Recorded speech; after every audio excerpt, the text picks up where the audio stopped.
Okay, so here we are. We've installed the walls. We did the permanent install.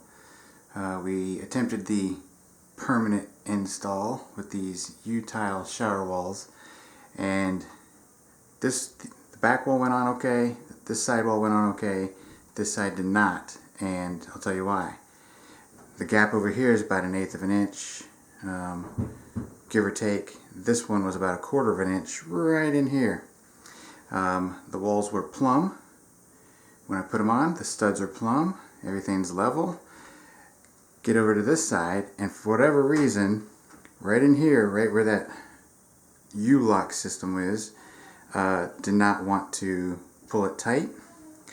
So we had to remove it, and I had to go back there and put a couple of shims, and I'm talking 2 shims in there to get the bow. I'm guessing one of these was bowed, and it made up the difference. So now it's about an 1/8 inch seam that's there. I don't know if you can see that. The instructions say to use clear caulking, but I didn't want to see a black hole, so I used white caulking, and I'm actually going to go back over it once this caulking is dry. This is 100% siliconized caulk, 100% silicone. Silicone will stick to silicone, remember that, okay? So if you're using a latex caulk and you try to caulk over it, it's not going to stick, or at least it won't stick very well. It might stick to the material, but it won't stick to the caulking. So use 100% silicone and then go back over it if you need to with another 100% silicone. This particular silicone that we used was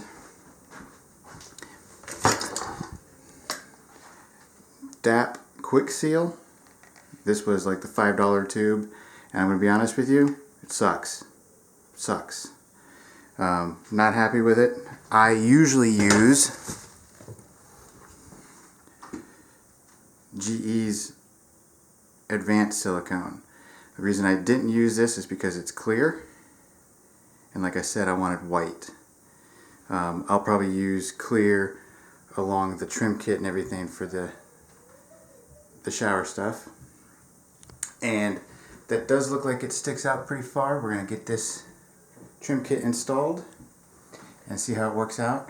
When I put the covers on, all that sticks out is the cartridge, so hopefully the system for the Delta was accurate, because it uses that plaster guard in the back, which by the way has to come off for these shower walls, because these are filled shower walls that are, as you can see, 1 inch thick.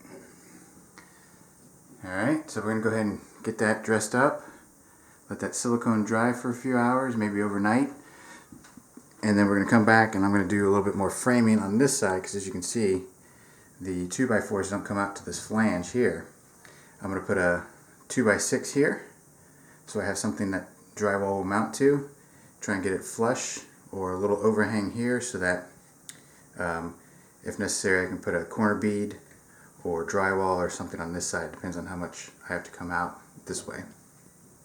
Then we're going to get all this cleaned up, finish the framing up, get the drywall up, and then we'll be moving on to the floor finally after a month of shower, because we had to wait for the product to come in. So that's where we're at. We're going to go ahead and get this set up and everything, and I'll show you the next step. Stay tuned.